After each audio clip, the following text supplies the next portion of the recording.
Good afternoon all. Today's topic is Nichols Prism.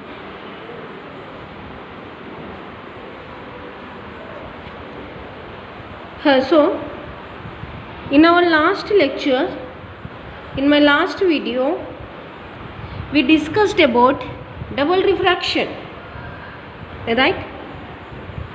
Now when a ordinary light is transmitted through a calcite crystal, it refracts into two beams.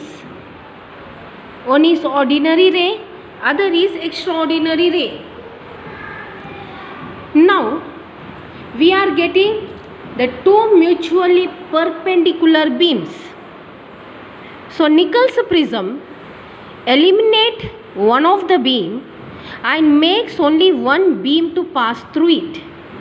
So that is the principle of Nichols prism. Okay, when ordinary light passes through calcite crystal, it splits into two rays. One is ordinary ray, other is extraordinary ray. Now Nichols prism absorb one ray and transmits other ray, absorbs one of the ray and transmits other ray and emits as a plane polarized light, right? So here actually polarization means what? Polarization means confining the light vectors to one direction, that is unidirectional light. But here we got two rays and these two rays are mutually perpendicular to each other. These two rays are mutually perpendicular to each other. So now in order to get plane polarized light, one of the ray, any one of the ray must be absorbed or eliminated and only one ray has to pass as a plane polarized light. So Nichols prism absorbs one light ray and emits another light ray as a plane polarized light, right? Now this is the principle of Nichols prism.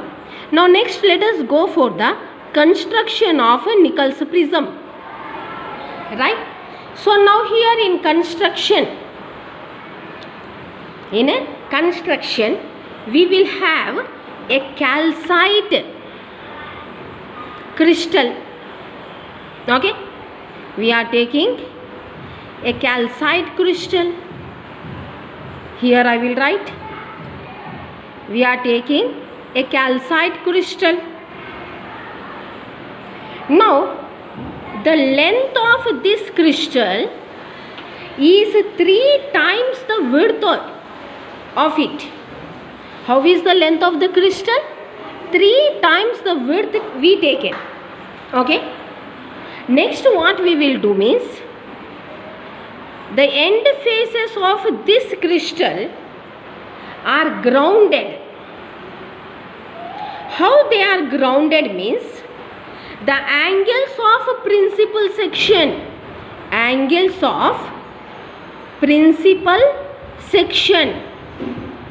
becomes 68 degrees and 112 degrees instead of 71 degrees and 109 degrees. It becomes 68 degrees 112 instead of 71 and 109 degrees. Then why we are grounding this?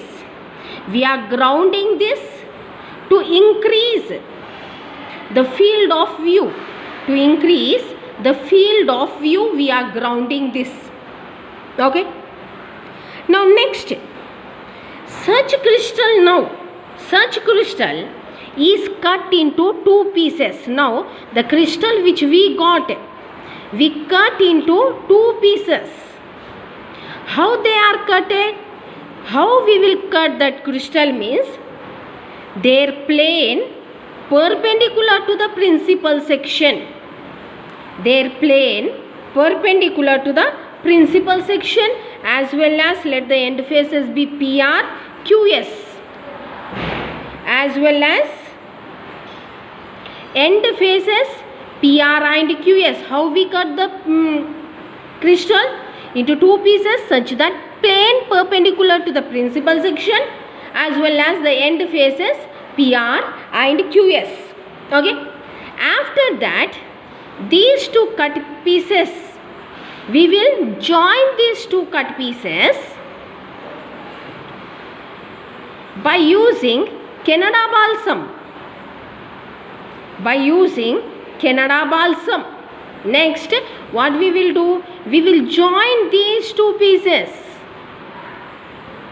by using Canada balsam. This is Canada balsam. Okay. By using Canada balsam, we will join these two pieces. Alright. Now, here, let us see the refractive index of Canada balsam. The refractive index of Canada balsam lies between the refractive index of O ray and refractive index of E ray. Lies between the refractive index of O ray and refractive index of E ray. Okay. So now let us write that refractive indexes. Okay. So now here the refractive index of Canada balsam. Canada balsam refractive index is 1.55. Okay. So now the refractive index of extraordinary ray will be 1.486. Refractive index of ordinary ray will be 1.658.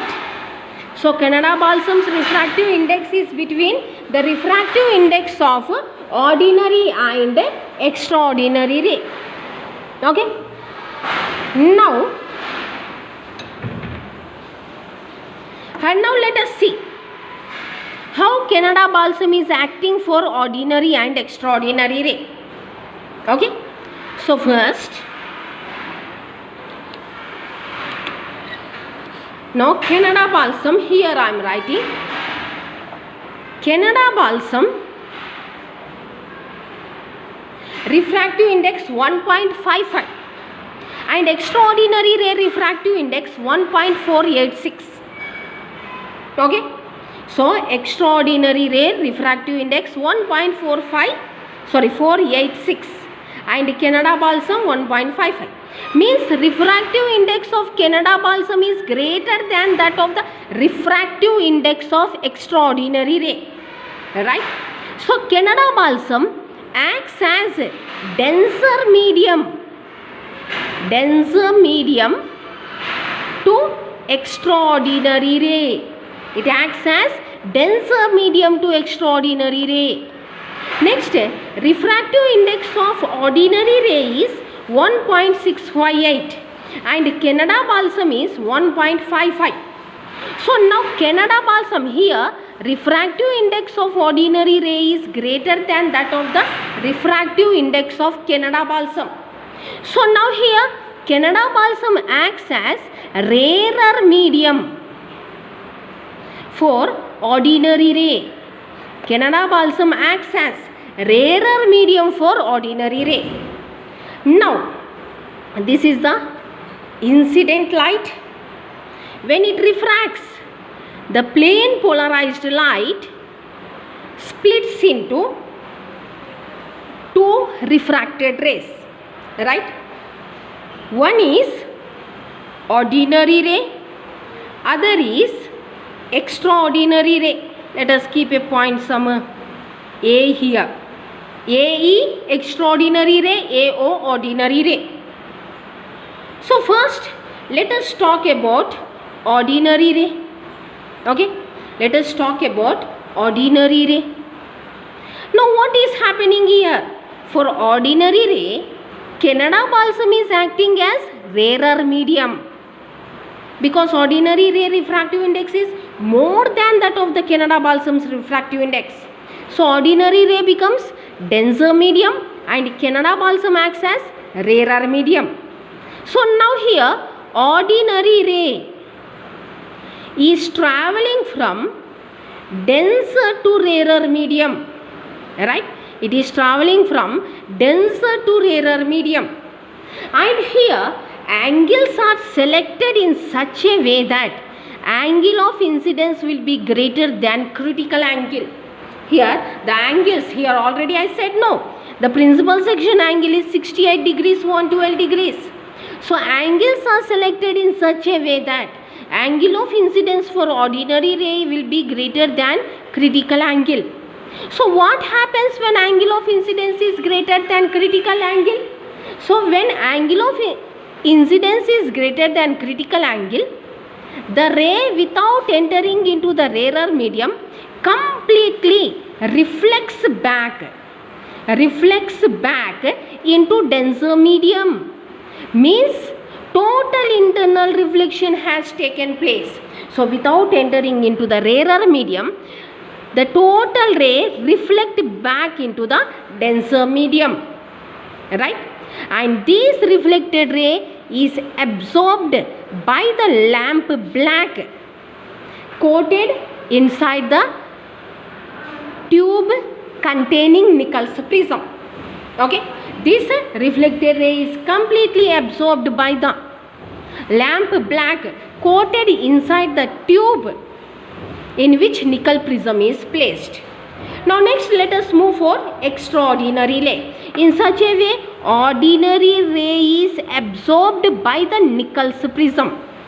Okay, now eliminated by the Nichols prism. Now extraordinary ray. Now in case of extraordinary ray, you see, extraordinary ray, now Canada balsam acts as denser medium for extraordinary ray, I said. Means E ray is entering from rarer to denser medium. E ray, it is entering from rarer to denser medium. So easily it transmits, okay, and emerges out as plain polarized light. So in such a way, Nichols prism eliminates one ray and transmits or emits only one ray, which comes out as plain polarized light. So this is about Nichols prism, and the uses of Nichols prism is, it is used as polarizer, which polarizes the light; analyzer, which analyzes whether the incoming ray is polarized light or not. If polarized light, it transmits; if not, it absorbs. Thank you. If you like this video, subscribe it and like it.